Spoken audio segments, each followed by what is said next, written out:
को जब भगवान अनेक प्रकार से समझाने का प्रयास करते हैं, अर्जुन ने घात से गांडीव धनुष फेंक दिया, कहा हे कृष्ण मैं ये युद्ध नहीं लड़ूंगा, इसमें मेरे स्वजन मारे जाएंगे, मुझे गोत्र हत्या का पाप लगेगा, नारियां विधवा हो जाएंगी, बच्चे अनाथ हो जाएंगे, और नारियां जब गलत मार्ग का अनुसरण करेंगे वर्ण संकर संतान पैदा होगी, वर्ण संकर संतान जब अपने पितृजनों को तर्पण देगी और तर्पण को प्राप्त नहीं होगा, उनकी पितृ आत्माएं भटकेंगे। अनेक अनेक के तर्क अर्जुन भगवान को देने लगा। तब उस समय उस कार्यता को प्राप्त हुए अर्जुन के को समझाने का भगवान के पास एक ही शस्त्र था, एक ही शस्त्र से भगवान ने अर्जुन को समझाया, और वहां पर भगवान और अर्जुन के बीच का जो संवाद बना वो 18 अध्याय गीता आज हमारे सामने मौजूद है। उसमें अनेक प्रकार के अर्जुन के प्रश्न हैं और भगवान ने अर्जुन के प्रश्नों का समाधान किया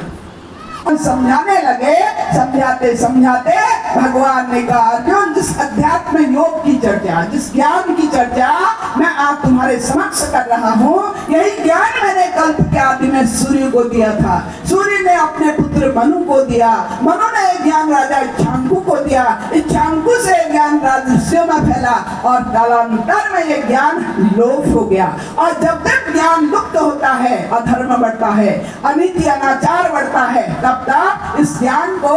मैं पुनर्जागृत करने के लिए इस संसार में आता हूँ और उसी ज्ञान की चर्चा मैं तुम्हारे समक्ष कर रहा हूँ। अर्जुन ने कहा प्रभु कृष्ण, आप अर्वाचीन हो, आपका और हमारा जन्म हम समकालीन है दोनों, आपने सूर्य को ज्ञान दिया, आप ये कहते हैं मैं इस बात को कैसे मानूं?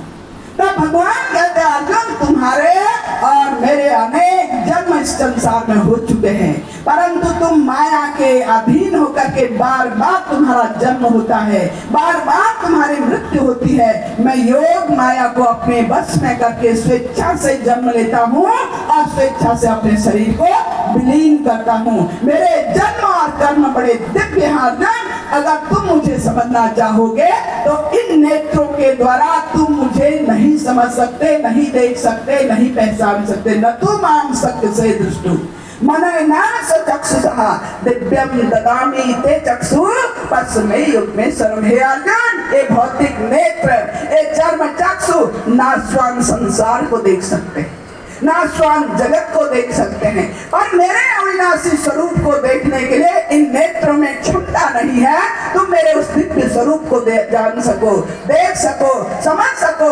इसलिए दिव्यम ददामि ते चक्षु, मैं तुम्हें दिव्य चक्षु दूंगा। और सज्जनों, 18 अक्षरी सेना के मध्य शोकग्रस्त मोहग्रस्त अर्जुन को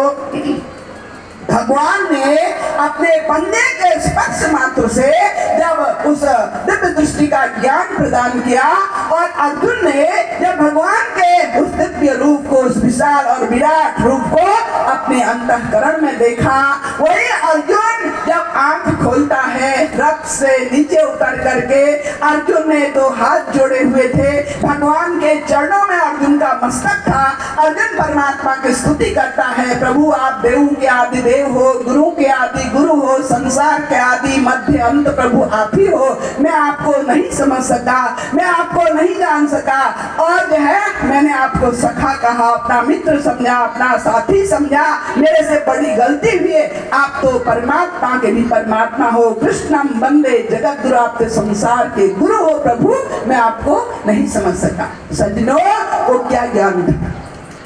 आज गीता पढ़ने वालों से हमारा निवेदन है कि वो कौन सा ज्ञान था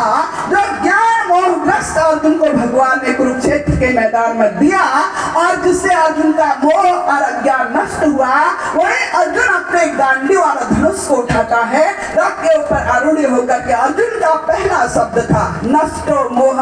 स्मृति लब्धा। हे कृष्ण, मेरा मोह नष्ट हो चुका है, मेरी स्मृति शक्ति जागृत हो चुकी है, अब मुझे आप आदेश दे, मुझे क्या करना है। ये है अध्यात्म, यह है ज्ञान जो हमारी कायरता को नष्ट करे, जो हमारे अंदर में परमात्मा के दिव्य स्वरूप का अनुभव कराए, जो परमात्मा सबके अंदर में है, जो ईश्वर सबके अंदर